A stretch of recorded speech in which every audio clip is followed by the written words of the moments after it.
MICAH Beats activated.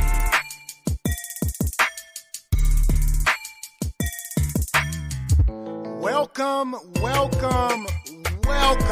to Just Therapy, where we talk about life with a comedy twist. With your hosts, comedian Sean Boyd, Antonio Ferguson, and Miss KT.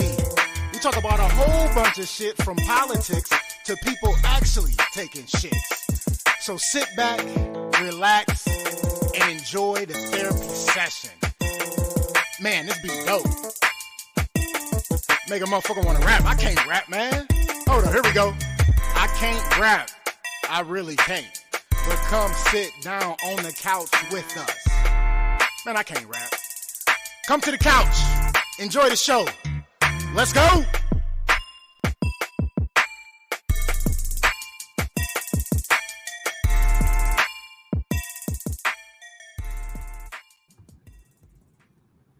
Just another day on the couch. MICAH Beats activated.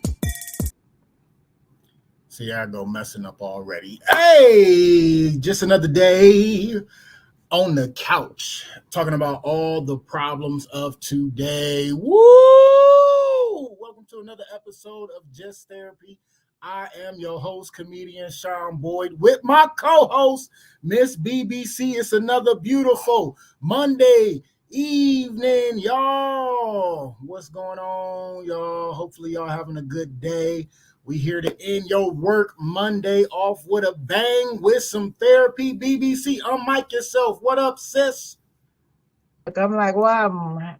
Greetings, my beautiful bodies. What's going on, host? How's it going for you?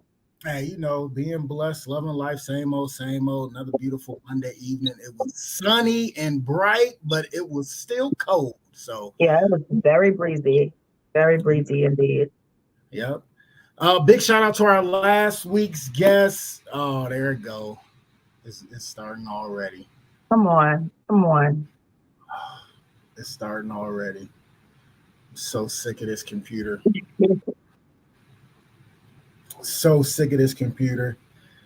big shout out to last week's guest, reggae artist, writer, Milton Blake was in the building last week. That was definitely a great show. It really was. And yes. Talk to me real quick. And we will tell us about last week real quick. And I'm going to jump into my phone and we'll be good. All right. Well, Milton Blake, right? Yes. Okay. Milton Blake, which is a music, reggae artist, musician. He is a producer and all. He was on the show last week and he came on and we shared some vibes. We talked about we talked about the travel ban in Jamaica, and then of course, Sean, you hit us with that surprise. What would you do? I mean, moment at the end of the show.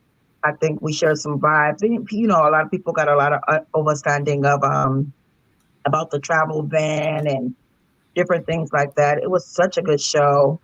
And then Sean did this about my potty mouth, and he was surprised about that I sometimes can be good. Potty mouth sometimes can be good. Yo, can you hear me? Yeah, I can hear you.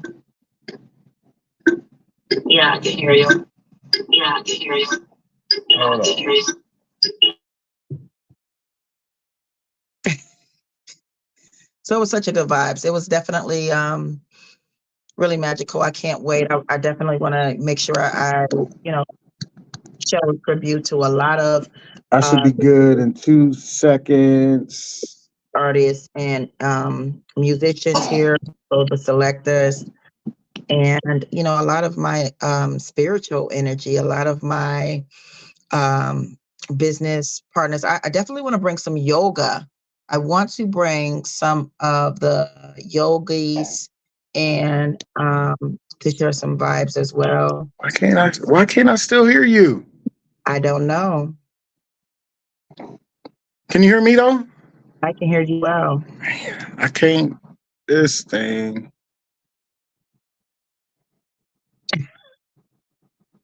You got the same face towards it too. But yes, you guys. So I don't I know. apologize, y'all. I apologize. Oh, all right. Look, I'm about to bring our guests in, and you start us off. Listen, I'm ready for this episode. It's been a long time coming. Listen, I am excited. I'm gonna fix my audio here in 2 seconds, but we just gotta bring her in. I'm excited to have her. Been waiting since last year to get her on the couch, not literally, but on the show. So let's get it started. Listen, professional, courtesan, consultant, lover, as she said, make some noise for Liv LaRue.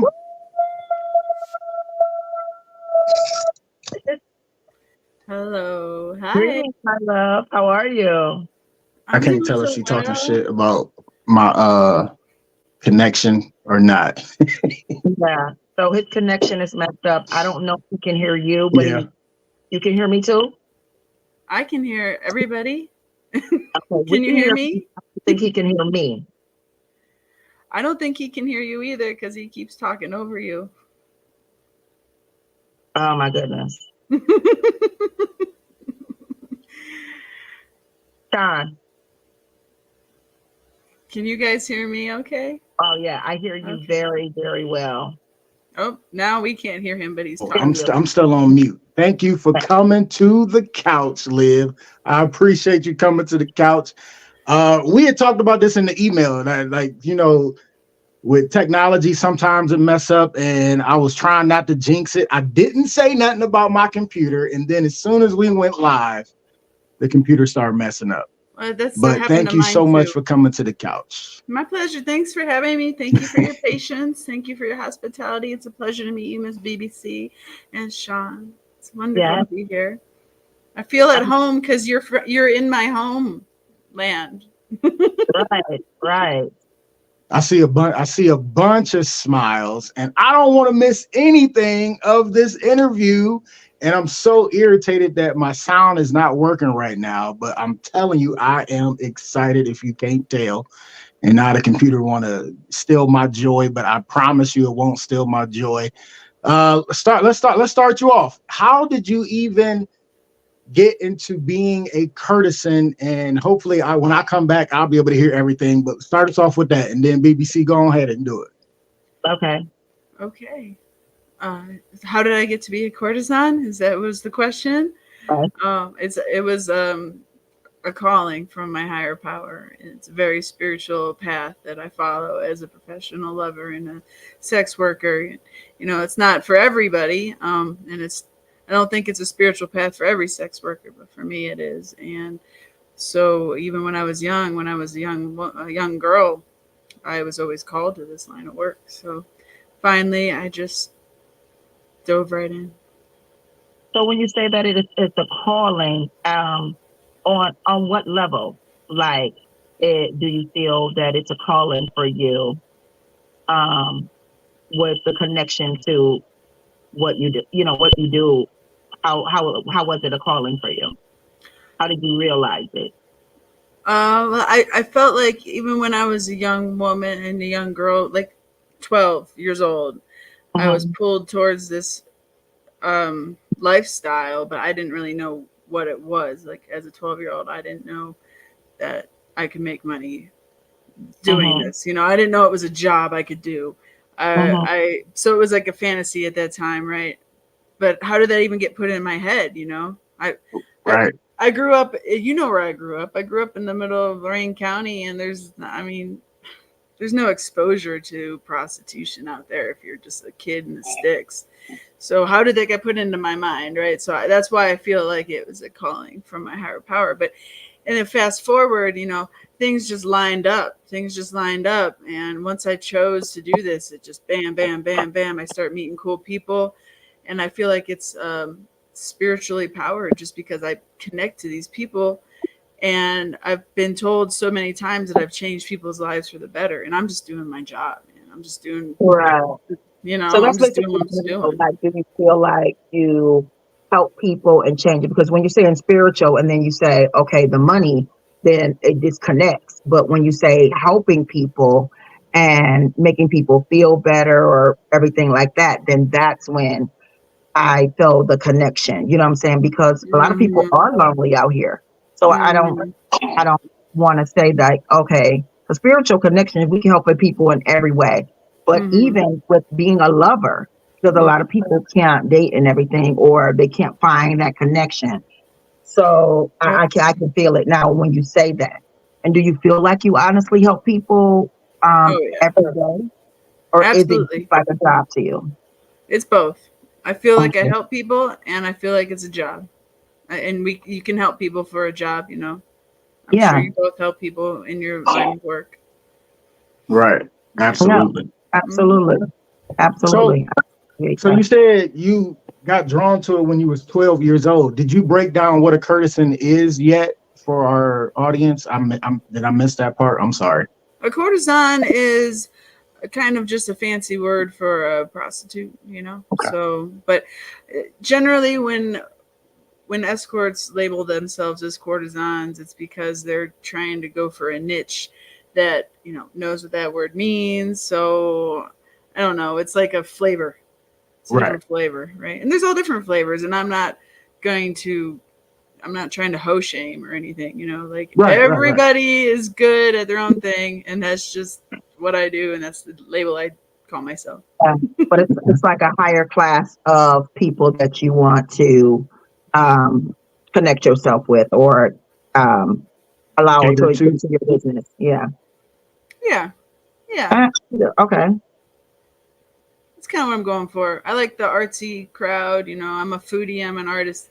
All that stuff. So that's just kind of what I'm trying to attract because that's what I'm fluent in. Okay. Okay. And when did you actually start doing it professionally? As far as like, moving to where you at right now, as far as Reno and doing it professionally as a, full-time, full-time job actually. I moved to Reno when I was 23, and I became a full-time courtesan when I was 30. Okay. Okay. Mm-hmm. And then you just did you bring on other girls for this? Like, did you start out by yourself and then you kind of brought other girls in with you? Mm-hmm. Mm-hmm. Yes, Okay. ma'am. Yes, ma'am. At the heyday, I had 8 women working for me, and we had an upscale downtown apartment that we worked out of, and it was all very like high life stuff, and Nice. Say it's great. like I a loved it. Yeah. Thank brothel, you. right? What was that? A brothel, like a brothel. Yeah, definitely. It was real fun. It was a good time. So I don't have that many girls under me anymore. When COVID came, they all scattered. So I just have like a handful now. But, Okay. maybe again one day. That'd be Maybe great. again one day. There you Yeah, go. it was a lot of Okay. fun. It was a lot of fun. Nice. So what kept you in the business? You said you started at 30. What kept you in the business besides, being drawn to it and saying it was like a higher calling for you? What kept you in it?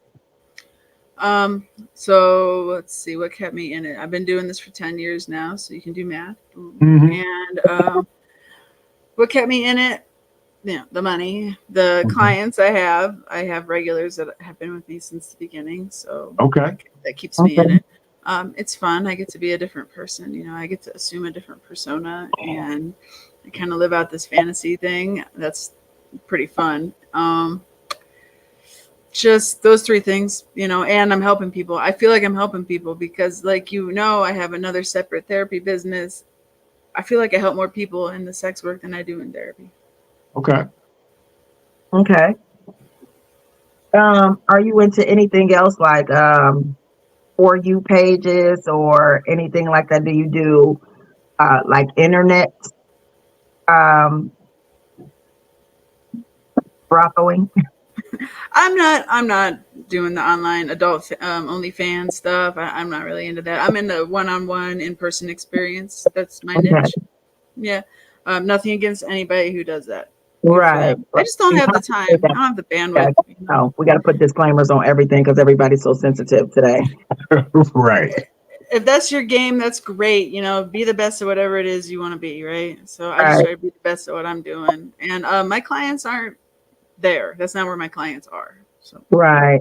you gotta be where the Well, clients I want to know, like, what was the strangest experience that are. you had, like, with someone? I like, because I feel like this is like, I need to know, like, the strangest experience, like somebody wanted you to wear a duck beak or something. Like, tell me a story. Oh man, I've had a couple really weird ones. Like they all kind of like they're funny now, but in the moment they're a little weird. Like I had the client that wanted me to pretend to be his 13-year-old niece Oh shit. and and take in pictures and stuff of it, and that was really weird and Oh, awkward. I that's wasn't ready good. for that. Okay. Oh, You know, that like crosses so many lines, right? that crossed too many lines for me. Yeah, I wasn't ready for that. Yeah. There's the quintessential like showing up, going into the deep woods and showing up, and this guy's got his dungeon in the basement. You know, everybody's got one of those stories. So that happened. Damn. There's the guy that wanted my partner and I to have a foursome with his wife who had Alzheimer's or dementia or something. So she didn't really know what was happening or where she was or what was going on. Oh wow. That was Yeah, sick. very all terrifying. I thought you was gonna say somebody maybe dressed up in a chicken outfit or something. But those were very wow. That's There's the crazy. one that wants you to wear diapers. I'm not. That's not me. That was one of my girls that. I dated a lawyer like that. I dated a lawyer who dressed up in like Pampers, or he liked to dress up in like lingerie and everything like that, and wanted you to like spank him. Long story. Anyway, it was very fun actually, but yeah, I thought that I was. I thought it was So that's scary. when you asked her that question, I knew it was gonna be something like literally crazy. Like I was wondering why you asked that question so early, I knew because it was I knew it, scary. because it is some different individuals out there. Yeah. I want to know, how scared were you about the dungeon situation? Because like I was like, when you said dungeon, I got scared. I'm like, wait, what the fuck? In the woods? Yeah, it was like all up on this like twisty road in Tahoe, and there were no lights, and there's no cell phone service, and it was kind of creepy. It could have gone bad. Yeah, really. Yeah, it didn't go bad. That's why I feel like this is higher powered for me, because I've been in so many of these really weird situations. I look back and I'm like, shit, that could have been like really dangerous, but I was protected like the whole time. I'm glad. How do you protect yourself other than the higher spirit protection? Like, I mean, because those are some very dangerous situations to be in, and you don't know the outcome of them, in the process. So what is your line of protection going into that? There's a screening process that I do that really weeds out a lot of the riffraff, as it were. And then if I'm meeting somebody new, I will have a driver and I'll bring my piece, Okay. I was perhaps wondering, multiple if you got pieces. a tool, a machete, something like that. That's what I'm talking about. Mhm. Do you have a bodyguard? Because I know a few girls that are in the business, especially as dancers or whatever. They Mhm. have bodyguards. Do you have a bodyguard as well? I don't have a bodyguard. I just have a driver if I'm driving somewhere far. Well, Mhm. and do you guys have like a plan? Like, okay, if I'm not out in this amount of time or something Definitely. like that? Definitely. Yeah. If it's one of my girls, I'm the bodyguard. Okay. There Yeah, you we're go. texting. Yeah. Because they work for you. Yeah. So Yeah. Mhm. what's been some of the memorable ones that were like actually really good? Like like some like the highlights, like I got to go to Shanghai. That was really ooh cool. shit. Yeah, for like Nice. an opening of a museum. It was really, really cool. Nice. Yeah, I got to see Springsteen. I'm gonna go see the Rolling Stones. Yeah, just I went to this crazy Halloween party in Detroit that it's like it was in a Masonic temple, and it was like a freak show. I don't even know how to describe it, but it was like Burning Man for Halloween in Detroit. Oh, So that was nice, cool. nice. Yeah, 'cause when I was looking at your website, you offer a girlfriend experience. Can you break that down on like? Can you give us kind of like what it entailed that is? Sure, yeah. A girlfriend experience is like your more compassionate sex work experience, where I try to connect with my clients on a deeper level as if we were lovers. I mean, we are. So, but certain services are offered that other escorts might not offer if they don't offer the girlfriend experience. Things that you would do with your girlfriend for if you were not trying to get her pregnant. Right. Okay. Okay. So And yeah, on dates and stuff, the girlfriend yeah. experience. Yeah, Okay. we can do that. That can be part of it. Just a lot of escorts are just like, I'm in, I get the money, I do the thing, I leave. And I'm out. Yeah. That's just modus operandus, right? That's my MO. Like that's how it's going, and that's it, and that's fine. Like that's great. That's just not Mhm. how I roll.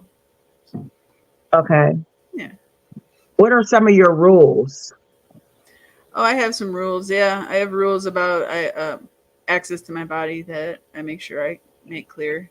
Mhm. Mm-hmm. Okay. Yep. And I have rules about respect, and I have rules about certain things people can and cannot do.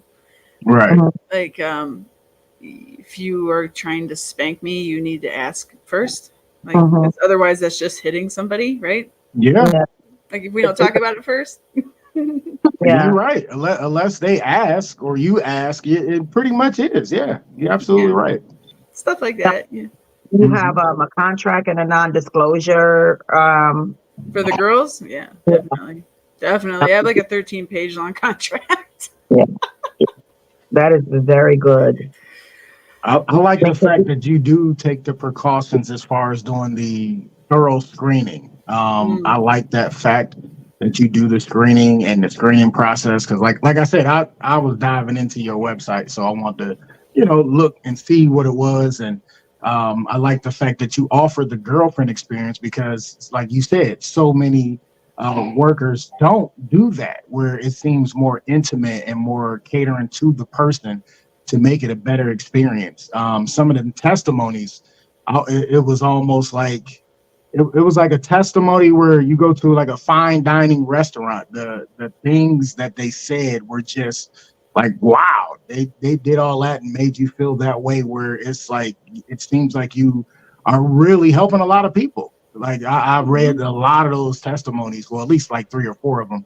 That's a lot for me. I'm sorry, but but it was literally just nothing but kind and you can tell they were so genuine on the good experience that they had. So and I even read a couple of the other ladies Mm-hmm. testimonies as well. So kudos to you, Thank you. just for the simple fact of offering more than just what you just be like, oh yeah, let me go just pay for this exchange or whatever. So I like the fact that you go above and beyond. That's what it seemed like. Thank you very much. Thank you. For sure, for sure. So what was let me see. Have you ever had, because I see on your website, do you offer more than just the other 3 as well, or is it just them right now? It's them right now, but I'm always open. I'm always looking. Always Right. looking. Yep. And have Anybody you wants to get a hold of me.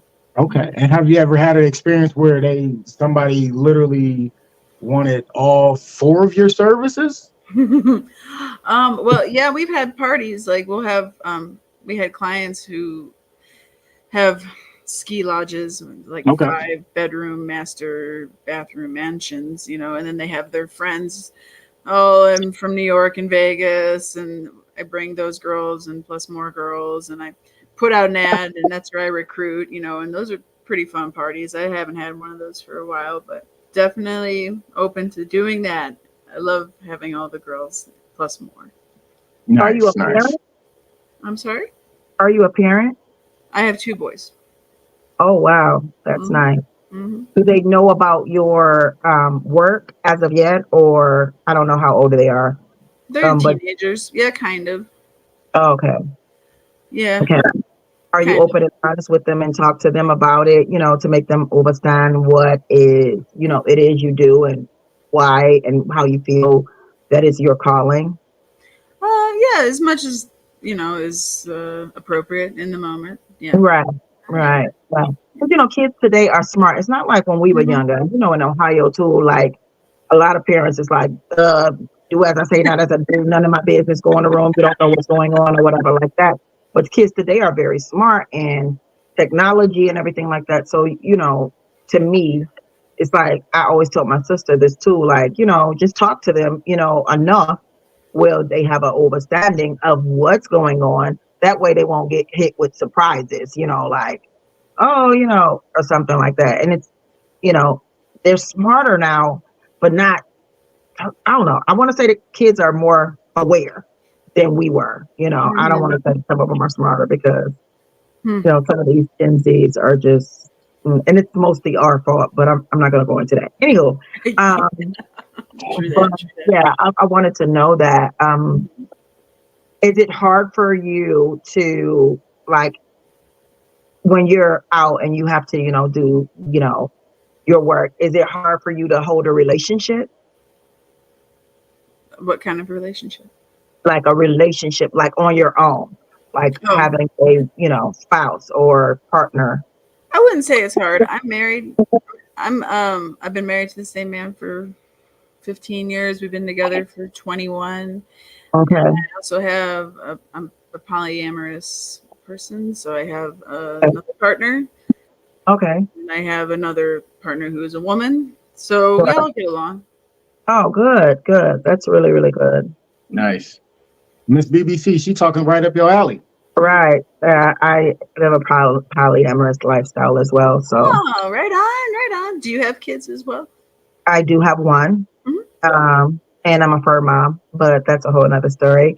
But yeah, so I think that's very cool. And, it's open and honest. And does it affect your relationship at all? Like, do you guys go into disagreements about it, or both of your husband and your partner, are they okay with it? I'm as okay as they can be. I'm pretty sure it's like, yeah, they're pretty okay with it. Yeah. I don't really go into a lot of detail about what I'm doing at work. Of It's just, course, of course. Please don't do that. you know, it's not. Like people could say, like we'll say, "Oh, I can handle it," but no, I can't handle it. I it's No, certain things that I just don't want to talk about, and that's fine. It's not like you're lying to me. I just don't want to hear it. So I agree. But exactly. yeah, Now, but I mean, have you done swinger parties or just like lodge parties? Hmm. I haven't really done swinger parties because here the swingers have their own lifestyle and they're all giving it away for free. So that's not what I do. True. Right. very, very true. But a lot Very- of the girls that I managed were like in the swinger lifestyle. I learned. I'm like, oh, Okay. Oh, really? to Oh, be okay. true. Hmm. Are you guys in the lifestyle? I used to be. I Hmm. used to be. It was Definitely definitely an acquired taste. I got out. It was only so much of no pressure. having somebody's husband watch and pleasure themselves while I was, tending to their wife. It was, it got to Wow. be a little too much. So I got out, but when I was in, I was in, um, and I was a single guy that was belonged to a group where we would go and yeah, Yeah. different calls, get calls at like 2 o'clock in the morning or 12 and like, hey, there's a ringer that wants two of us, and they'll call me and I'm like, I guess I ain't got nothing to do. Let's go. So it was like one of those. So Dang. And I was an intimacy consultant for Hmm. years. I started out working for PR, Hmm. and then I started my own company called Body to Body Intimacy, Hmm. where I just help people develop their intimate connection within themselves and with their partners. also find comfortability in their sensuality. And I sold toys and lingerie.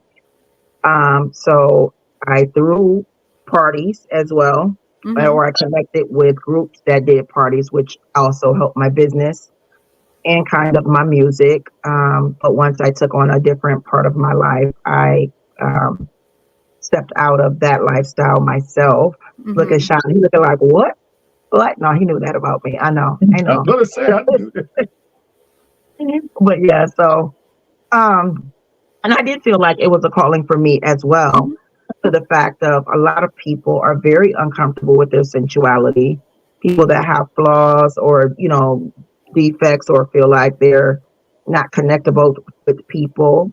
Some people that have been hurt as children, that are uncomfortable with their sensuality and sexuality. So sometimes, like, those things do help. I don't judge people on what they do, because I see a lot of people that suffer through a lot of things to date. So I'm very understanding of the fact that, what I'm saying, when you say it's a calling for you to help people in that way, and if it's comfortable for you, then it's comfortable for you. Most people spend so much time judging that they don't even take the time to understand what is happening or what not. I hear you. Absolutely. Well, props to you for doing that, because we need a lot more people like you to help. There's a lot of facilitating that needs done in the realms of intimacy and comfortability with your sexuality. Absolutely. Liv, I'm so excited. We can keep talking about this forever, but we'll never get to the rest of the show. Right on. But yeah, I'm so excited that you came to the couch and joined us and opened up. Well, not literally, but opened up about what you do and talked to us and everything. Definitely, we definitely got to have you back and just dive into, because Miss BBC loves talking about polyamorous. Loves talking about that. She wants to tell her you want a stable. No, I don't. I want a farm. I do want a farm. But that's a whole other story. Whole nother story. Right, a whole nother story. But I really do. I think that people are so weird about polyamorous relationships, and they connect them to, like, polygamy and menage a trois, and it's all so different. It's not the same thing at all. And I like to talk about it, and because it is a part of our heritage, and a lot of people don't realize that a lot of the kings and queens, gods, everything, they all had more. Even if we read the Bible, most of the men in the Bible had more than one wife, and they all did not live together, or some of them did. And it was a family, a unit, a tribe, a village. And it does take a village, and especially in times like this, like, it's definitely, it's needed. So I'm very serious when it comes to thinking about polyamorous relationships, because I want people to understand the methods of behind it and for it. Not that it's just like you get to have how many people you want to sleep with. We're having a whole threesome, or it's a swing party or something, because it's not that at all. No. Right. So we'll definitely have to have you come back on, and we can break that all the way down. But yes, definitely. So give out your social medias if you want people to reach out to you. Give out your website, however you want people to reach you. If you know. Yeah, please reach out to me. www.livelarue.com is my website. I'm on LinkedIn and I'm on YouTube. I'm also having a special in Ohio, Northeastern Ohio, that I will come out there and do sex coaching intensives, because that's where my family is. So I'm always looking for a reason to go back there. And if you need some intense sex coaching, just let me know. But yeah, Nice. do you want me to type that in somewhere, or I don't know?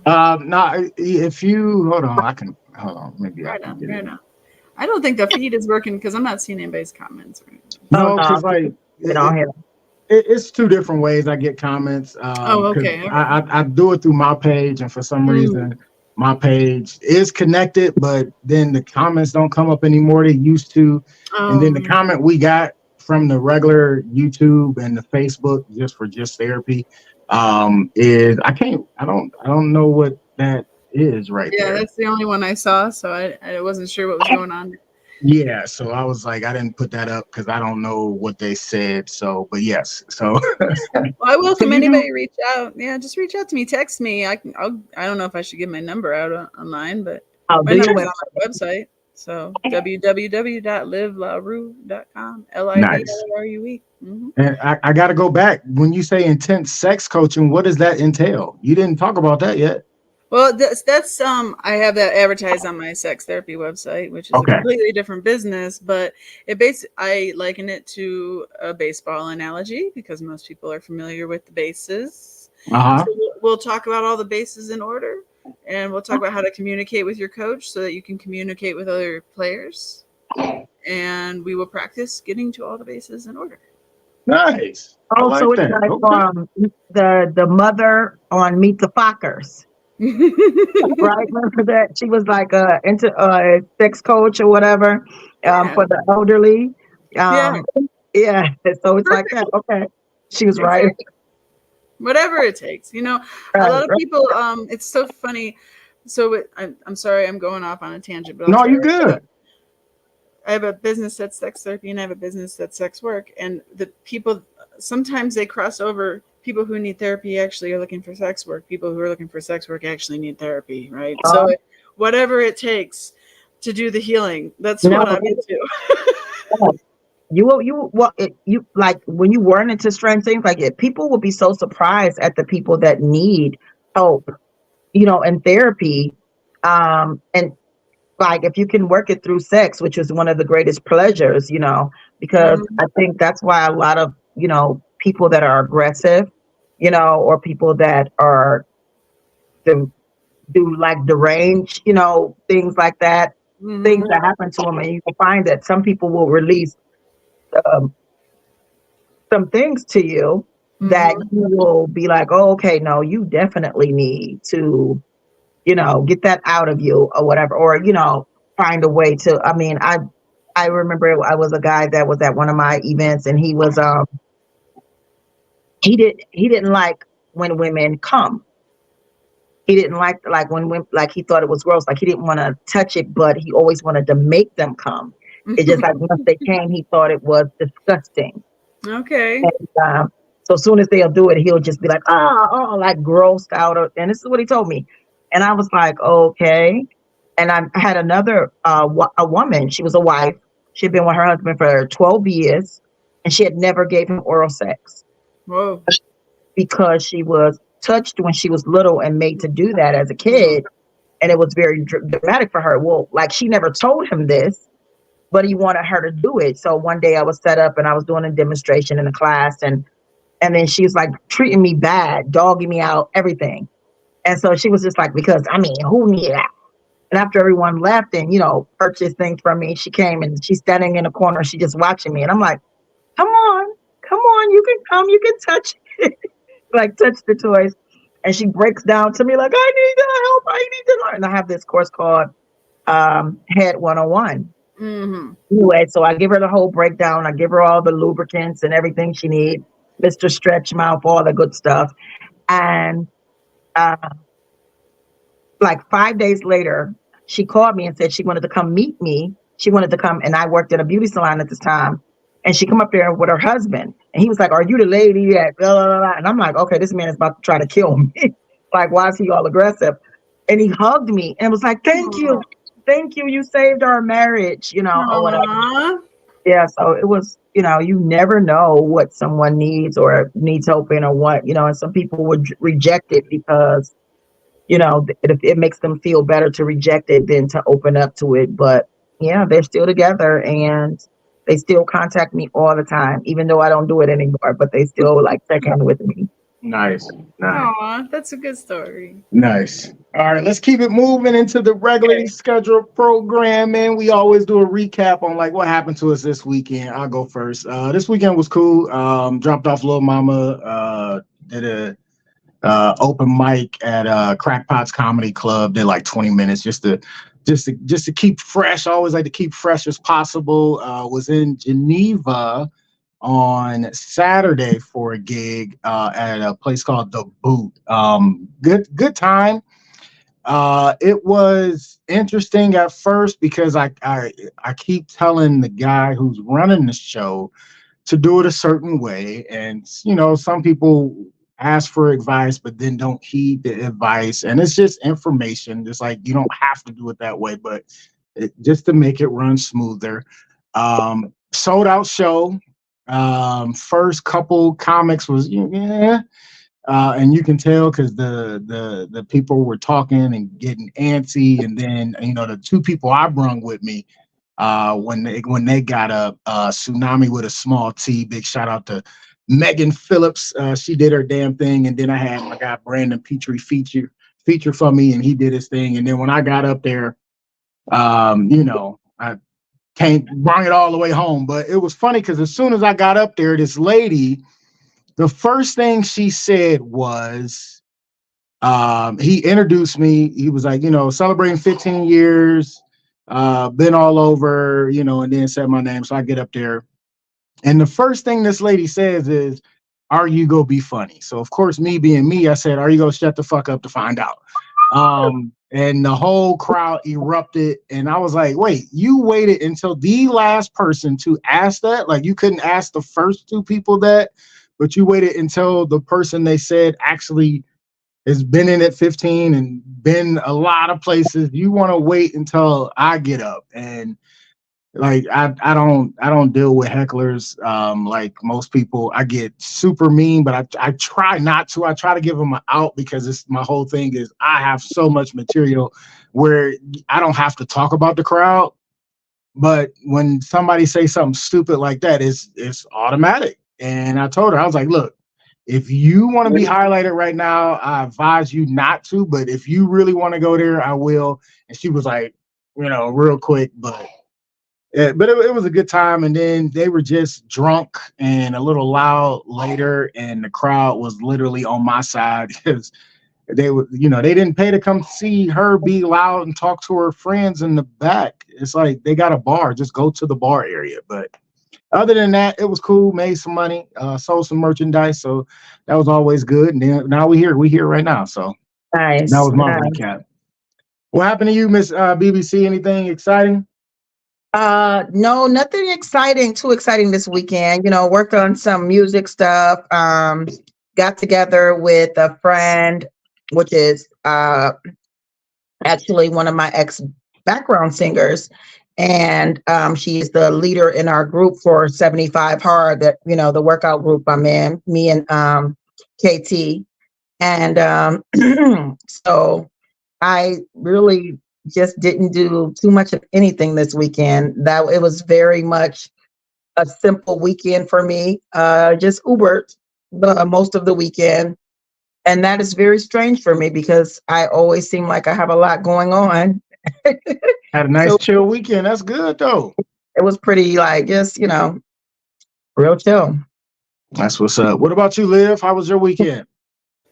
My weekend was great. On Saturday, I went snowshoeing up in Mount Rose, by Tahoe, and there's this park called Chickadee Ridge. So we walked up to the top, and we could see Tahoe, and then we could feed the birds. And I did a Disney princess thing with the birds. Oh, they ate the bird seed out of my hand. Cinderella. And then yesterday it was self-care day, and then today I took the boys back up to where I went on Saturday, and we went sledding, and they built a snow fort, and it was like nice. It was great. Nice. Like it. All right. So we always got a topic of childhood memories. We always like to give a childhood memory on something about us so you can dig into our past a little bit more, but also dig into the guest past as well. One childhood memory can be funny or crazy. My childhood memory today is going to be so my childhood memory today is going to be about in the first time I was in a musical. So it's funny because in elementary, I met a teacher, Miss Kodala, 5th grade teacher. She was super cool, and she asked me to get into this. It was like young adults, school age group. It was called Kids on Broadway, and we did musicals and sang and did plays. And the play we did, the first one, of course, was Peter Pan. And for some reason, I was not able to be Peter Pan. I was like maybe one of 2 or 3 Black kids in the group. And so I didn't get the opportunity to be Peter Pan. And I was always pissed about not being Peter Pan. I would have Like, been. I didn't care about the tights. I wanted to be Peter Pan, to be the lead role. But unfortunately, I did not. But that experience of Kids on Broadway's was an experience I'll never forget. Just got me ready for the stage and to be on stage and to sing and be in front of people. And I think that honed my love for the stage to, when I started comedy, because it was so natural being on stage by myself, and just making people laugh. So definitely kudos to Kids on Broadway. And I don't even know if Miss Cotto is still alive, but that teacher, she made a big impact on my life. So that's my childhood memory this week. You should look Liv, her did you up. want to go, or BBC, you want to go? Who want to go first with their childhood memory? I'll go. Look at you. Okay, so I'm a tap in on the childhood memory being on stage. I remember I was in this music course or whatever like that, and I was just a trouble kid. I wasn't really a trouble kid. I just had a whole lot of heartache. And I was put in music class, and I wanted to be put in to play an instrument. I wanted to be put in band. I didn't want to be put in music or whatever. So I would always just like kind of hide out in the back or whatever. And this is kind of like one of my first times, learning that I could sing. And other than me singing at home or whatever. So they tell everybody to like hit this teacher, and her name was Mrs. Smith. And she calls me out, and I'm sitting in the back, and I'm always just like, because I was like I was the baby of my whole family, my mom's kids, and I was just always overshadowed, overlooked. So it was like I could make myself invisible real easy, but she was not having it. And she pulls me out the back, and she's like, okay, well, we're all singing this note, and they're over there like, she's like, la, la, la, la, la, la, la, la, la, whatever. And I'm just like, la, la, la. And she was like, no, no, no, no, no. And she, makes me sing out or whatever. And she was like, you have a beautiful voice. Now she's putting this whole thing together, and I have to sing a lead. Mm-hmm. So she's working with me. She's pulling me out of class every day. Every day she's working with me and whatever like that, which is helping me open up more and more. And I'm like, okay, this is time. So it's the time for the play. It's a Christmas play. And I'm singing God Bless the Child by Billie Holiday. So I get up, and it's the time for me to sing, and we're all dressed up. And I was in this dance program as well. And I sing the song, and I'm singing, and it's like, we had to hold our hands, and, and I'm like, God bless it. And I'm just busting, and I'm singing it how she told me to sing it. And everybody's like sitting there or whatever like that. And it's like getting close to the end of the song. And my bully stands up in the middle of the auditorium and goes, boo, get off the stage. And because they used to, my last name, it sounds like dirty. So she was just like, yeah, Chrissy, dirty, get off. And I was so embarrassed, and I felt so messed up, whatever. And everybody was like, other people, they gave me a standing ovation. But that bull, like every time, it's like when I talk about it, I feel it in the pit of my stomach. Like right now, like if I met her, like I will whoop her ass. But that's a whole other story. That's a whole other story. Like I just think about that all the time. Like, and it's like we get our insecurities from childhood. So that literally is one thing that like gives me like that's a trigger for me. So yeah, that's my childhood memory. Wow. Okay, Liv. Wow. I'm sorry that happened to you. That's some bullshit. Yeah, it was. Karma's a bitch, though. I'm sure that girl got hers. Yeah, I'm sure. Mm-hmm. Trying to think. So what came to mind was when I was like 15 or 16. I had a boyfriend. He is very sexually advanced, I want to say. Okay. He advanced me along in my sexuality. And he had a friend, and his friend was a girl, and his friend had never had an orgasm before. And so I remember writing down masturbation instructions in a notebook. Yeah, with like diagrams and everything. And like in detail, because it was multiple pages. And giving them to her. And I look back on that and I'm like, wow, see? Further proof that I've always been, destined to help people with their sexuality. Right. There you go. But that was the story I was going to tell. But then I heard Miss BBC's story, and it reminded me when I was in 6th grade, and I played the guitar, and I was in a talent show, and I was all proud of myself because I was going to do a folk song. And now looking back, I'm such a nerd, but whatever, And so right before I get on stage, my guitar pick like fell into my guitar, and I was like, mortified because I didn't know how to play the song without a pick. Mm-hmm. So I tried my best, and I was singing with it. It's a James Taylor song. I'm such a white girl, but nobody knew the song. I wasn't singing loud enough. I was mortified, humiliated, embarrassed. Nobody clapped. And then the next act after me was Henry, and he was a country music star guy, and everybody loved him. So I never played the guitar again after that. Oh, so wow. I was relating to your trauma. The music. No. Wow. You gotta go back to it. One day. Yeah. Yeah. Speaking that's it's funny that you mentioned you wrote play by play and gave a description on how to pleasure. During my set on Saturday, I don't know where it came from. It came out of nowhere.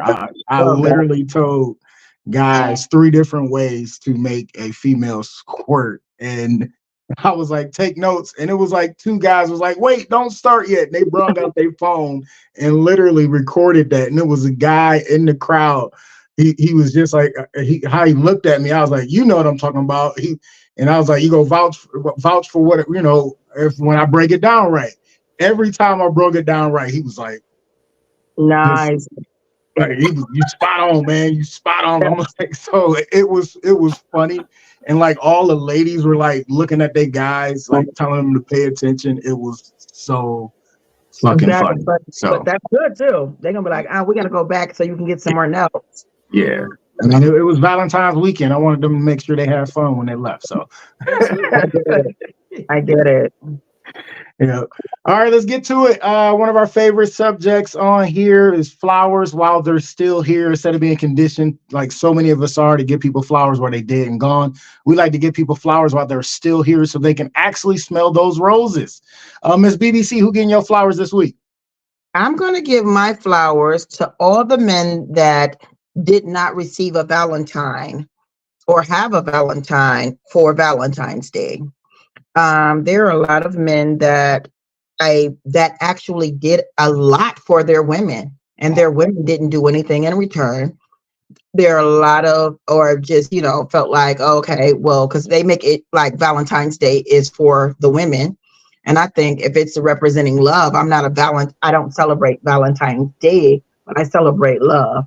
Mm-hmm. So if it's about love, I think it's for the both of them.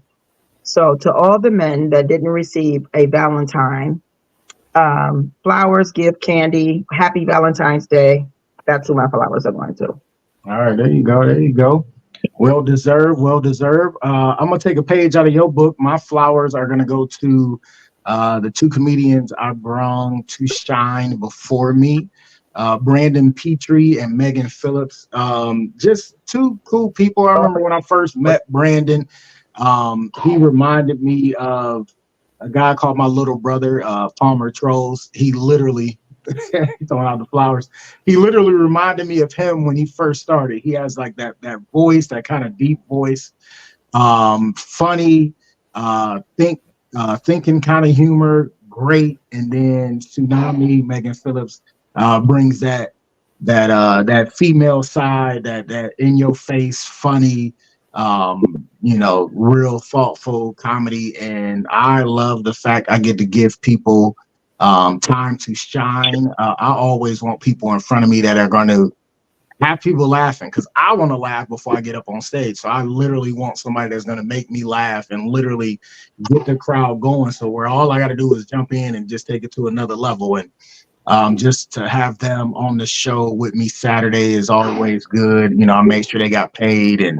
I like giving back when I like seeing funny people doing their damn thing and saying continue grinding on it. So big kudos to them. So they're both getting flowers today. Megan Phillips, Brandon Petrie, y'all getting y'all flowers today.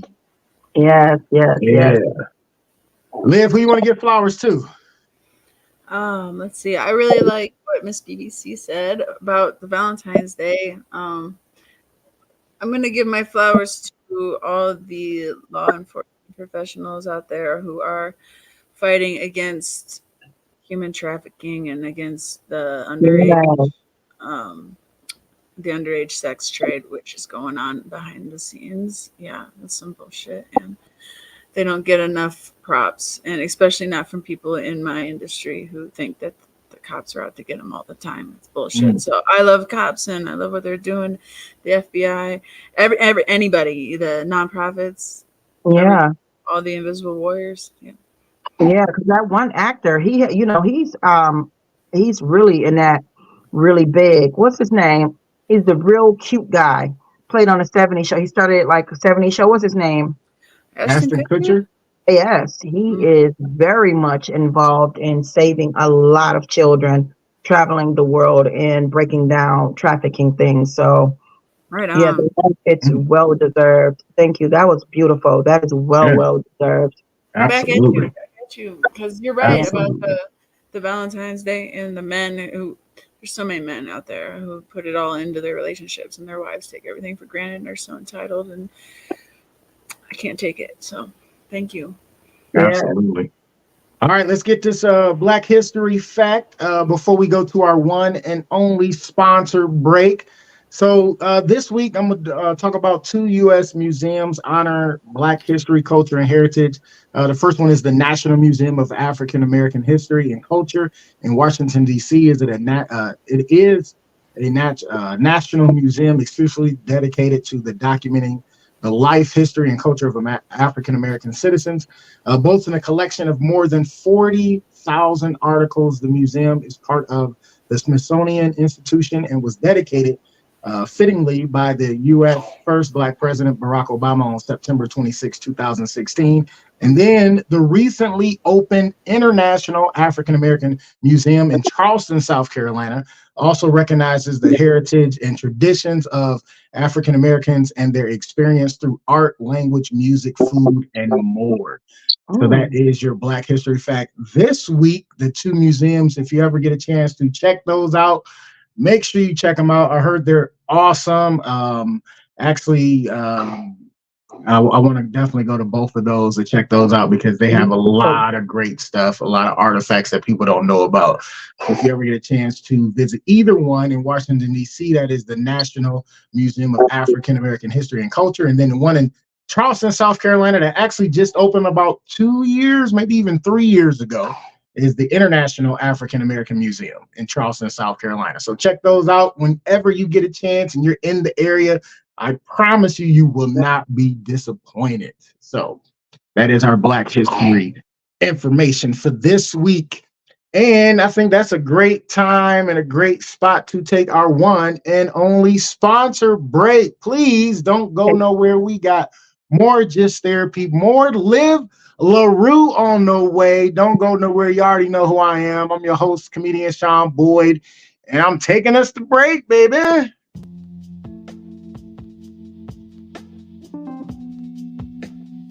Primal Screen in Kent, Ohio. For all your screen printing and embroidery needs. Quality work, on time, fair prices. For more information, call 330-677-1766. Again, 330-677-1766. Or check us out online, primalscreenprinting.com. If you mention a podcast, you get 5% off. Peace.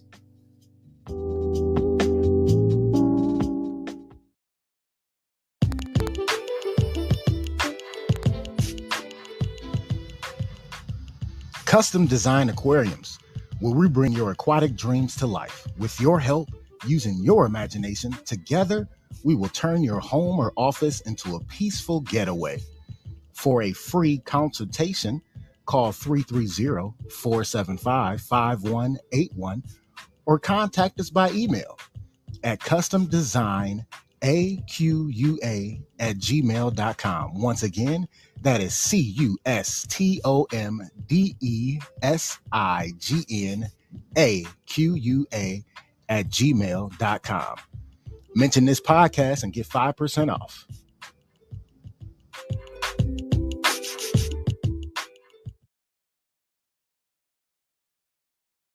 Woo, y'all know I love me some pizza. Listen, I got the best place for you, Twisted Tomato Pizzeria. They got 3 locations and one on the way. A first location is in Cuyahoga Falls. That address is 1909 Bailey Road, Cuyahoga Falls. Make sure you look them up online. Then they got another one in downtown Akron, across the street from Rubber Duck Stadium. That is 325 South Main Street, Akron, Ohio. Make sure you check them out. And then the new one is on Graham Road in Stowe, Ohio.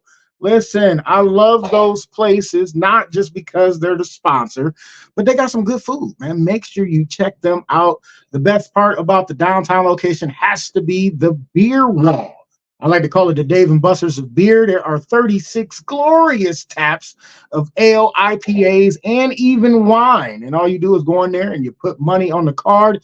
You take the card up to the tap, bloop, and you pour as much beer or wine as you like. But please drink responsibly. Another thing that's so good about Twisted Tomato Pizzeria, they cater to your taste buds.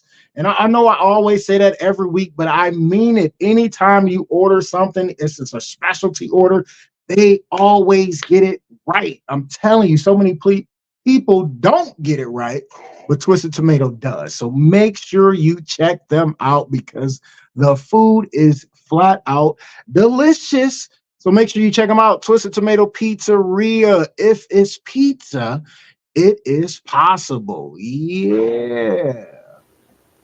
So make sure you check them out. And as always, I got the shameless plugs. I got a show this Saturday at Barrio in Kent. My guy, little brother Ben Palmer Trolls is going to be there. So we're bringing out the old band. I will be there. Jeremy Shear will be there. Anthony Savat will be there. All my brothers. So it's going to be a great show. And the following week, I will be in Cleveland on St. Clair. Address is down there. I can't read that little small thing through this phone, but make sure you come check it out. It is at Diamond 8 Lounge. Some funny comedians is going to be on that show, so make sure you come check us out. That is Friday, March 1st. But before March ends, don't forget the Revival of the Mic Poetry Night with the 4 sisters, 2 of the sisters that are friends of the couch, Ed Red and Concrete Rose. Make sure you check them out. They're going to be at Jilly's Music Room. I believe it is a $10 entry at the door. Doors open at 6. Show starts at 7. It runs from 7 to 10. Listen, if you like to be inspired by poetry, you like to listen to poetry, this is the spot for you. Make sure you come check that out. And coming up fast on us is Reggae Fest Cleveland, May 25th, Saturday, May 26th, Sunday. Our very own Miss BBC is on the bill on that Saturday, May 25th, with a slew of other great reggae artists. And then May 26th, the following day, Sunday, our guest from last week, Milton Blake, will be in the building on that lineup with another slew of great entertainment. Make sure you check that out because I'm telling you, Reggae Fest Cleveland, reggaefestcleveland.com to get more information, to get your tickets. Don't miss the vibes, y'all. Check out the vibes. Absolutely. All right. And we are back. Yes. Thank you for not doing the Budaka, whatever you do. I stopped that last week. What you talking about? I don't know. It can slip back in. You always slide something in. I did. Pause. Pause. Oh my goodness. See? You said it. I didn't say shit. Because you said something earlier, and I kept saying pause because you was like, it was a different taste. It was a different taste or something. And I was like, Oh, an acquired taste. yeah. I said, pun intended. Pun intended. But it's Kind of, but not kind of, so. right. All right, we back, y'all. Let's get back into the rest of the show. First on the docket, we got to talk about it. I know everybody's heard about it by now. Was it last week? The Super Bowl. Wasn't the Super Bowl last week? I can't 12th, remember. Yeah, so there was another mass shooting. It's been 48 mass shootings since the beginning of the year, and we haven't even had 48 days in this year. It's wow. crazy.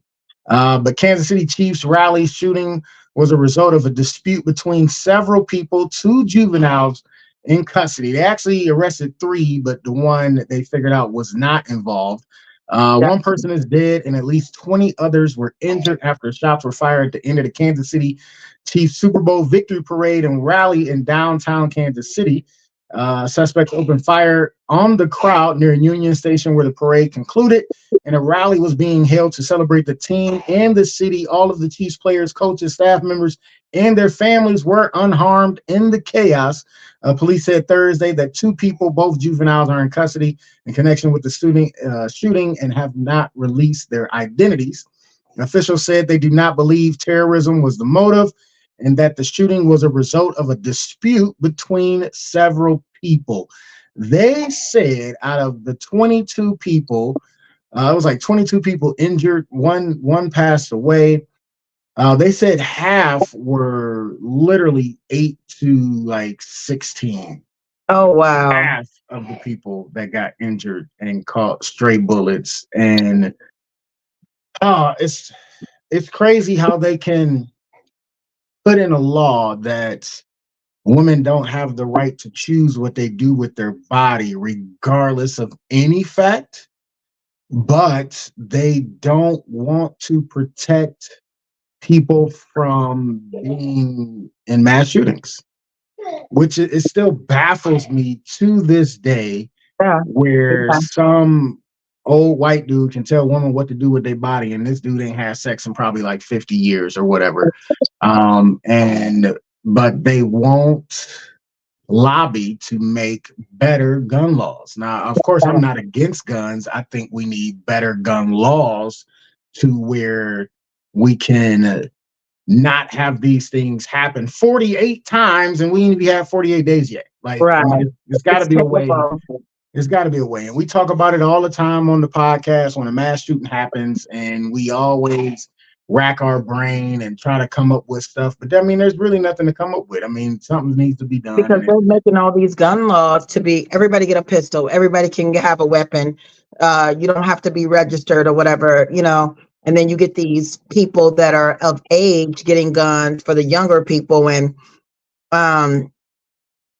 doing whatever, or they getting their hold of their parents' weapons or whatever, because some dumb people just have weapons and laid out all over the place, and then situations like this happen and no one's held accountable for real. Like, okay, now they just have 2 teenagers, but then what? Liv, what's your thoughts? I know you heard about it, right? What are my thoughts?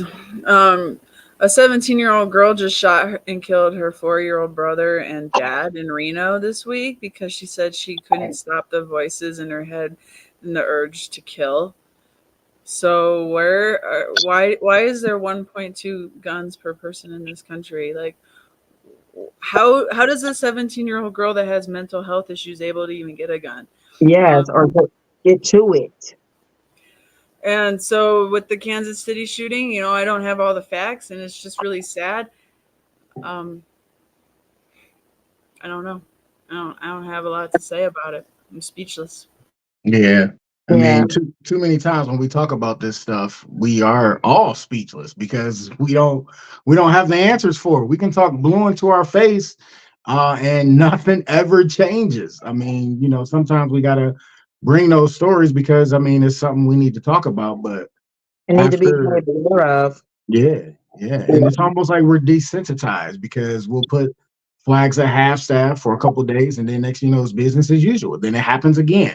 Put flags at half staff again, and we mourn for the victims and mourn for the families, and then back to business as usual. Then it happens again, and then I mean, it's just the same thing over and over again. It's almost like we're desensitized to it, like we know it's going to happen again, and it's almost like because I'm not afraid to go anywhere because that's just how I was raised. So I'm not going to be fearful of going to the grocery store to do what I need to do. I mean, I'm always watching and paying attention to stuff. But I mean, because people got to live. But I mean, it's that simple fact of it keeps happening. And a lot of people don't want to go out anymore. They don't want to go to parades, or they don't want to go to malls or a celebration of anything, or almost to the grocery store nowadays. So it's sad. Sad. So, and it's very sad, and it is very scary, and I get it. Even when I'm out Ubering, when I'm literally just strapped so much, like, what I'm saying? I'm like, and I'm in my car practicing, if somebody try to, get me or whatever, I'm in there like, okay, what? Do I got to grab it? What? Can I grab it with my left hand? Like, I'm doing this, and I'm laughing because it's like, I know to some people, whoever is watching me, like, I look crazy, but I'm like, I'm trying to be prepared at all the times. I'm training my daughter. I'm saying, because I'm so afraid all the time. And it's crazy because I didn't grow up to be, I grew up around a lot of, very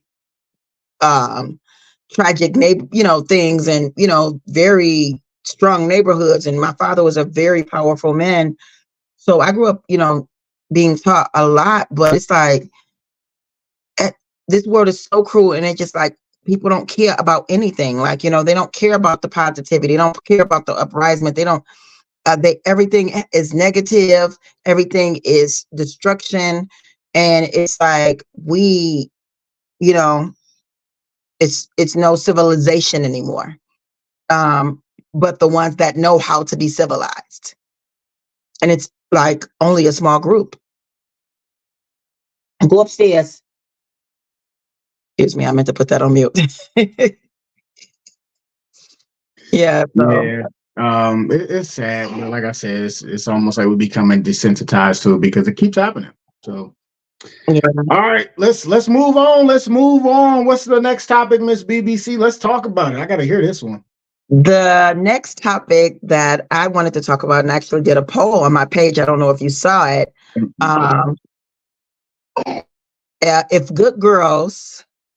If bad girls are no good and good girls are no fun, then how do you choose?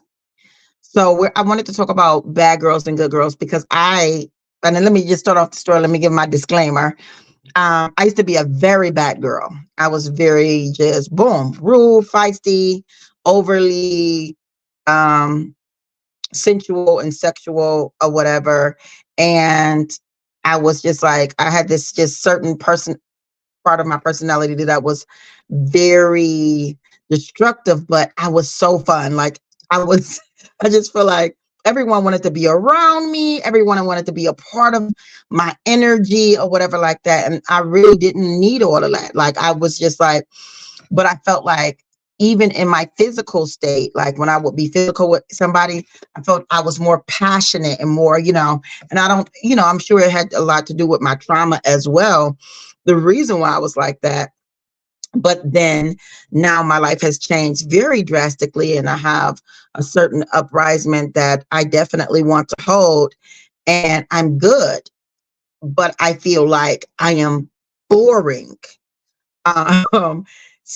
And I'm just like, yeah, like I remember just being just super spontaneous. I act off of impulse, whether it was in anger or in the massive fun, which is how I broke my hip when I was in Vegas. Long story. What happens in Vegas stays in Vegas. I just was always like, if I would jump up on top of a car and like, I was the person, if I said I was going to climb out my car window while the car was rolling, I'm going to climb out that car window and just ride it like a surfboard, So, I just find that bad girls seem to have more fun than good girls, or maybe it's another level, you know what I'm saying? Because I'm not saying good girls are not fun, but I just, I don't know if you've seen my post today. I said, I remember this police officer asked, yes, me, he said, why can't you just be good? Why are you so bad? And I said, because I'm good at it. And that was like, because for real, like Mama Karen, she used to be like, if you can't be good, then be good at it. And then he was just like, he was so thrown back by my answer because he thought it was good. Because, this innocent smile always still looked this innocent. So he's like, wow, he didn't even know what to say. And I really was good at it. And it's this little part inside of me. It's this big. It's just a little speck, a little biggie speck. You see it? You can't even see it. It's like, I miss it sometimes. Like, I miss being that girl and that spontaneous and raw and fearless passion, So, okay, so I'm a little lost because you saying you were spontaneous and you would jump out of a car and ride it like a surfboard. That don't sound like a bad girl. That sounds like somebody that. No, I was bad too. I was very bad. Like, I've been arrested 29 times in my whole entire life since I was 14. So the question is, are bad girls what again? Are bad girls more fun than good girls? I'm still lost on the bad girl thing. What, being bad because you got arrested, or being bad because you did bad shit? Like bad girls, rude girls, bad girls. If you are just, a roughneck, fighter, traumatized girl that, you know what I'm saying? She come up and she's strapped and loaded. She always ready for the whatever, you know what I'm saying? Yeah, they're rude gals. So I don't want crazy. I've done enough crazy. Like, I don't want crazy. It's not always crazy. It's just right. That's what I'm saying. I'm so confused. Like, how? What makes a bad girl bad is what he's asking. Yeah, like what makes a bad girl bad though? Like, because they went to jail. Things so much bad girls bad. Like, because bad girl is in the eye of the beholder, but it's so much that make a bad girl bad. You know what I'm saying? Like, I mean, I don't know. I can't say rob stores because I never robbed stores. I have been in the store and the person was rude to me and I knocked all the racks over and knocked everything off the shelf and everything like that. But is that considered bad because somebody was rude to you? You see what I'm saying?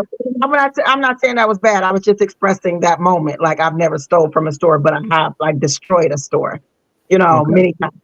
But yeah, like, it's different levels of bad. I'm just saying whatever level of your bad that it is, do people feel like, or in not just girls, people, period.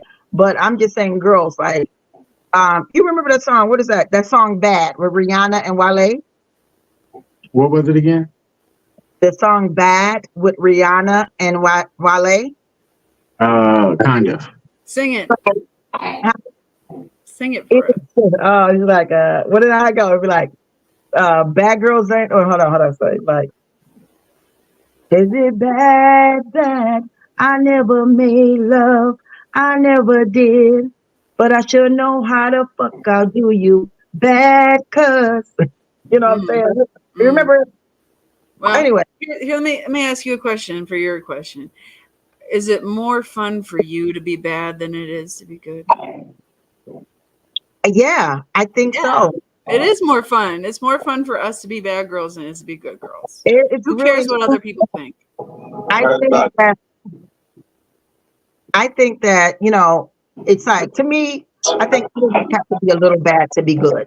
Sometimes you have to, do something.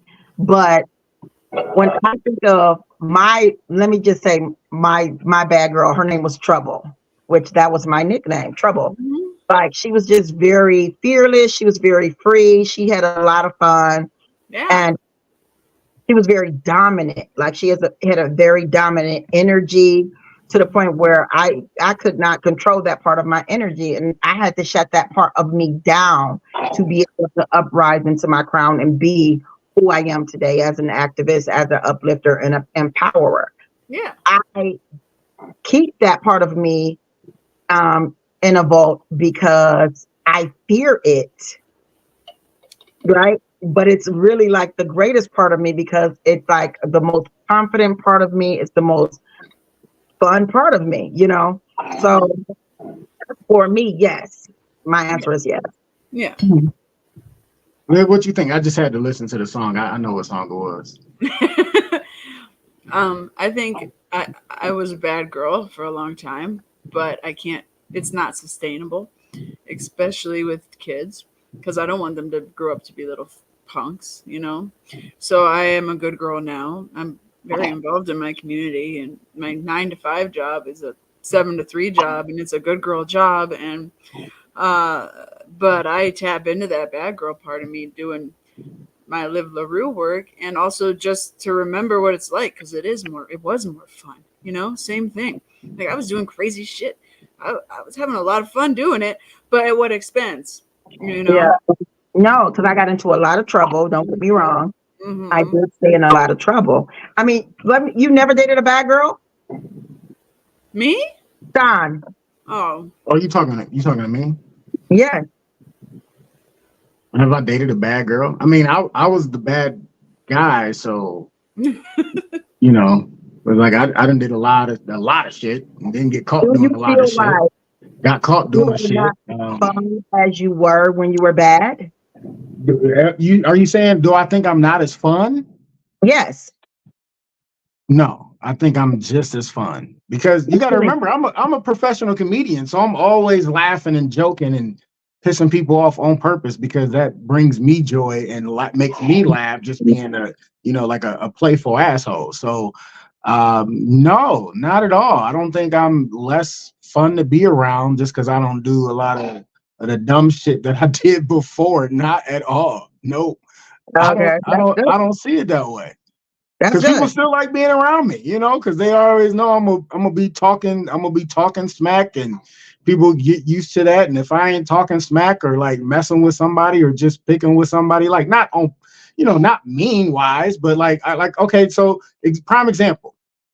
So I go into the office today, and it's some ladies that work there. And two of them, we've had several conversations, and they super cool. And when I go in there, I give them that look like just messing with them, walking by instead of saying hi. I just give them that dirty look, like, and they like, see you on that trash again, so because like I like to be playful wherever I'm at. So it's like I don't see that I'm definitely just as fun as I was when I was bad that I am now. Oh, okay. Yeah. Yeah. I feel like that at all. Mhm. And so when a lot of people that commented on my post, they were basically saying like, they feel like, well, one girl's like, she's a good girl and she feels like she's fun. But most people were basically saying like, no, the bad girl in them, or the piece of badness that they have, that is the most fun side of them. It's the most spontaneous side of them. And it was a lot of guys too. And guys were saying that they do like to have the girl that has the bad side, like, lady in the street, freak in the bedroom, kind of vibes, but they need that bad side within a woman that they're dating, due to the fact, because that side is usually the fun side. So I was like, oh, okay. I really wanted to know the level of that. I think that, a lot of people, become an adult or whatever like that, or you get a certain, like, Liz said, you get into a certain part of your life and you have to be like responsible and whatever like that. And it takes away from that bad girl side, that energy or whatever. Even like when couples get married, like before they get married, they start dating, they're so frisky and fun. Let's use sexuality and sensuality since, hey, it's the show. And then once they get married and have kids, they don't get to be freaky, sensual, connected anymore, or whatever like that. And it becomes boring because everybody's like, it's trying to be responsible or whatever, like, So I just feel like everybody should hold on to a part of their badness, Just the little part, just really, really, really little part. Local And part. Liv, what do you think? Do you think you got boring that you are not as bad, or like the question she just asked me? Like, do you think you're not as fun No, I anymore? don't think that. I can tap into my bad girl side anytime I want. I think it makes me a better person all in all that I can tap into that bad girl side because I can relate to the bad girls coming up. You know, Yeah. I can relate to them, and I can just have that little twinkle in my eye. Because when the kids are talking to me about whatever, I'm like, oh wow, Yeah. Yeah. But like, yeah, I've been there, done that. Y'all don't know nothing you about it. know. Yeah. Yeah. Yeah. Yeah. Yeah. I don't Yeah. think right, I'm any less fun now, but I do have a lot more responsibility, and I got a lot more people watching me, and I got the littles. They look up to me, so I can't be acting the way I used to act, but I can yeah, remember. I remember what it was like, and it was a lot of Definitely. fun. Yeah, it Definitely. was a lot of fun, but I did a lot of damage, man. I left burning bridges. I can't go back to Ohio. Every exit I pass on 480, I'm like, ooh, I can't get off there. I can't get off there. There's an X there. There's a can't. Ooh, I'm just not even gonna look at that one. It's like that's why I had to do a geographic like 3,000 miles away. Right.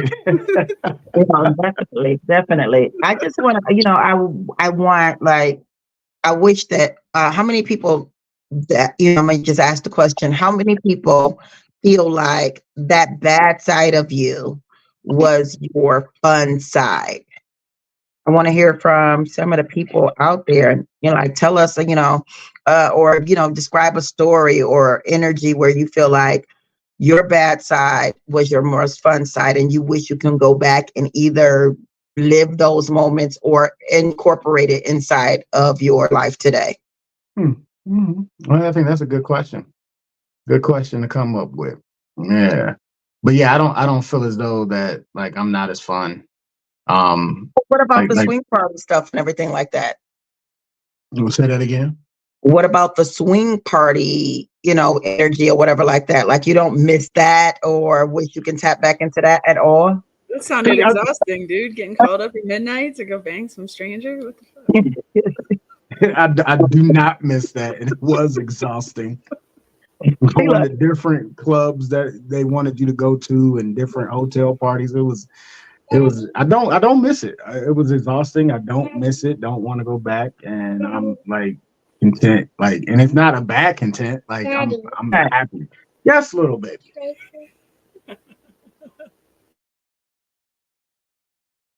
I hear But what no, you're saying. I definitely don't miss it.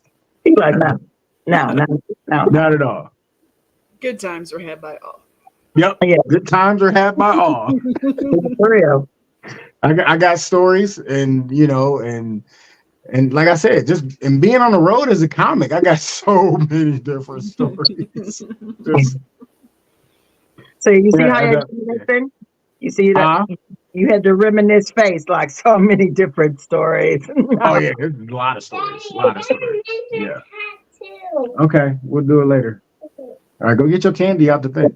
That's the original co-host. Sorry, y'all. All right, yeah, tap in. What she said. Do y'all think y'all missed a part of that bad side?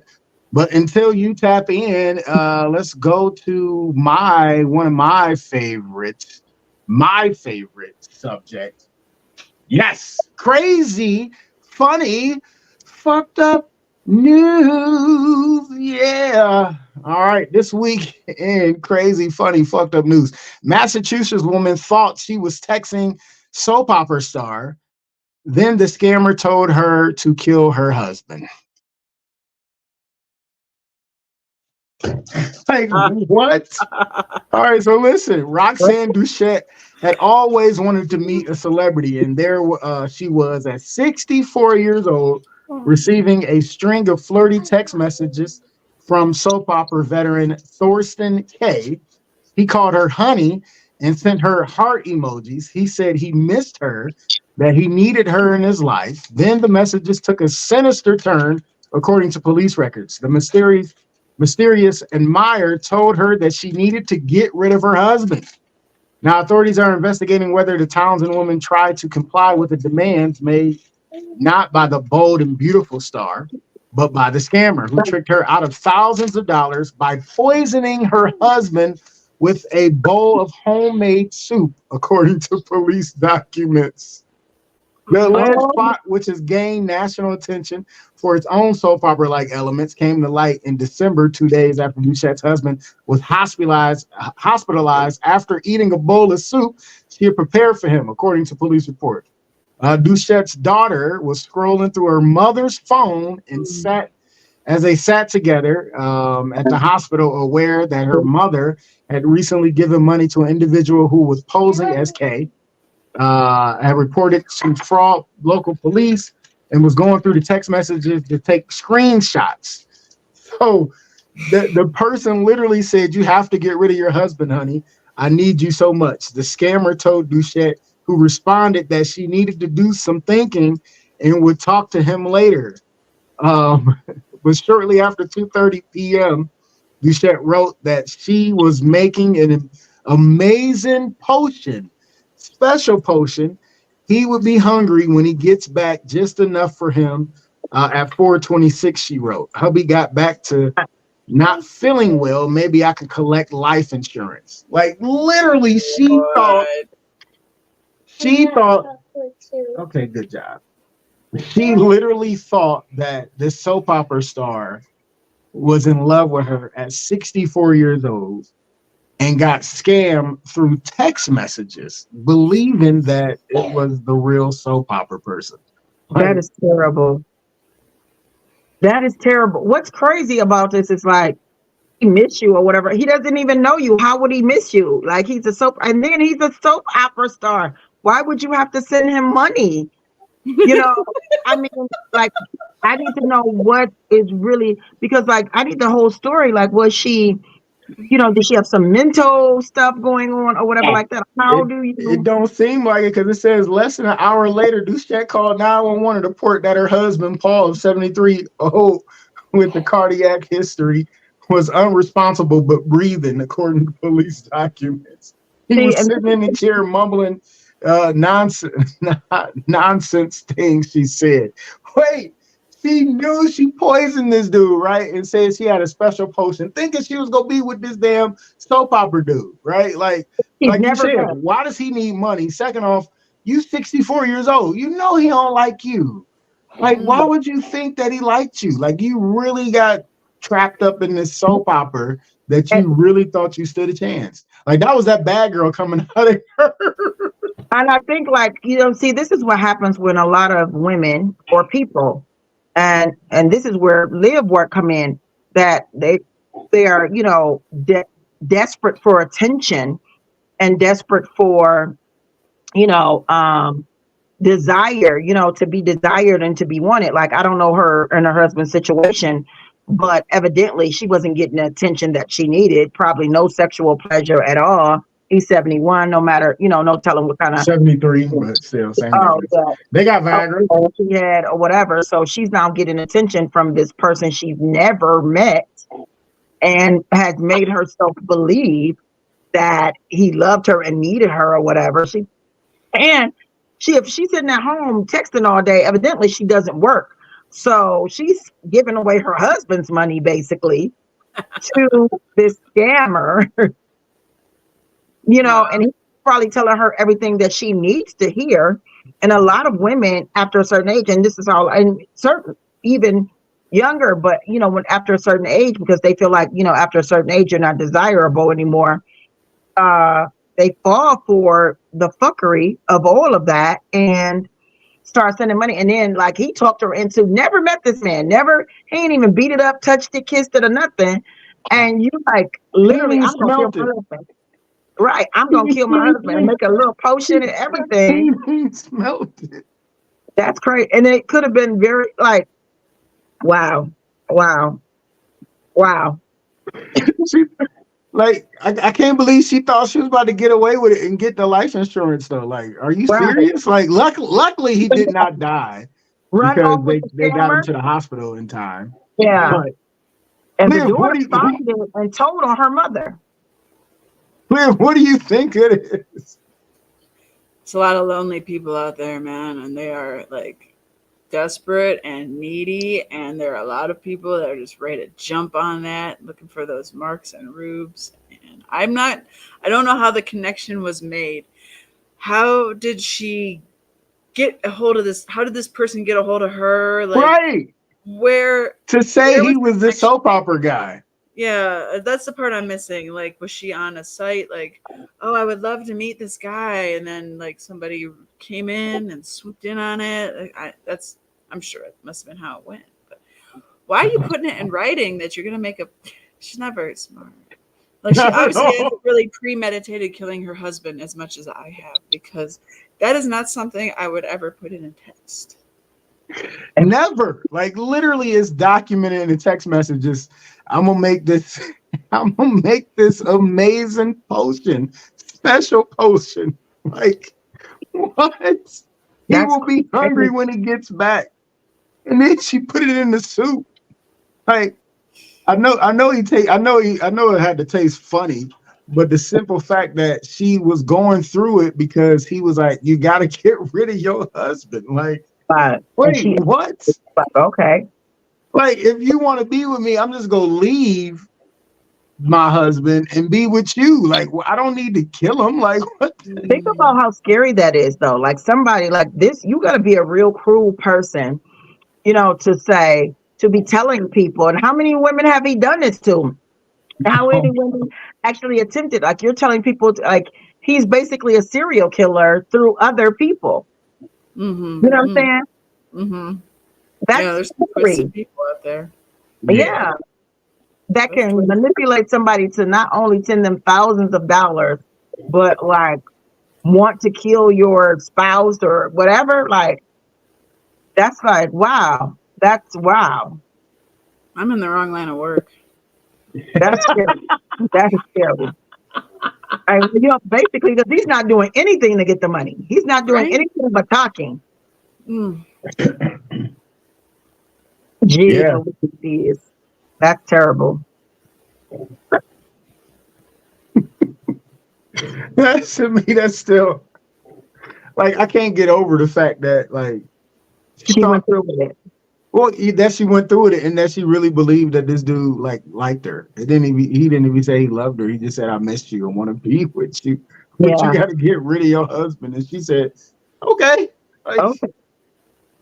She wanted to like kill no him. second thoughts. Like, they had to be married for some years. Like, Yeah.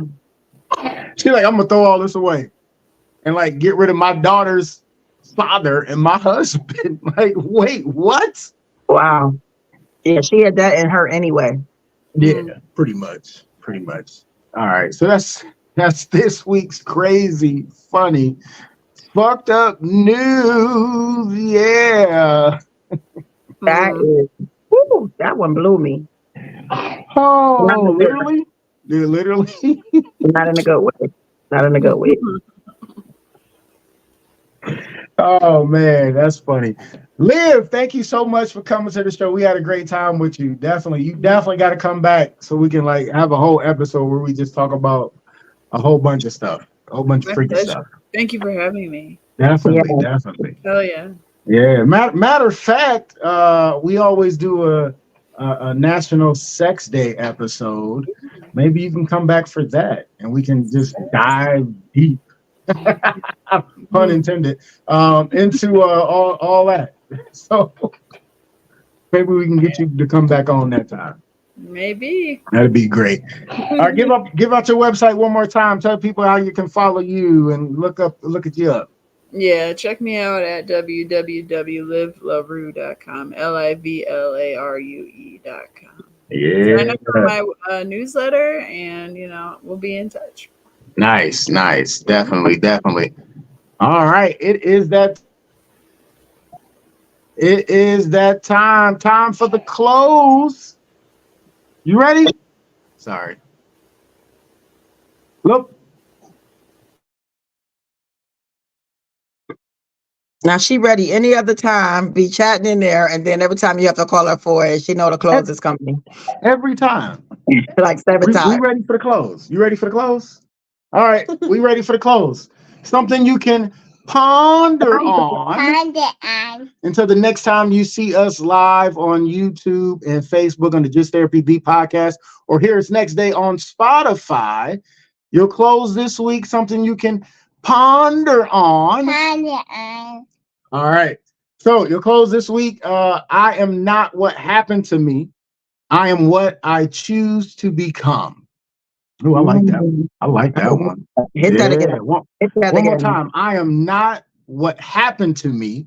I am what I choose to become. Miss BBC or Liv, one of y'all want to break that down and we'll get up out of here? Yeah, I'll break it down.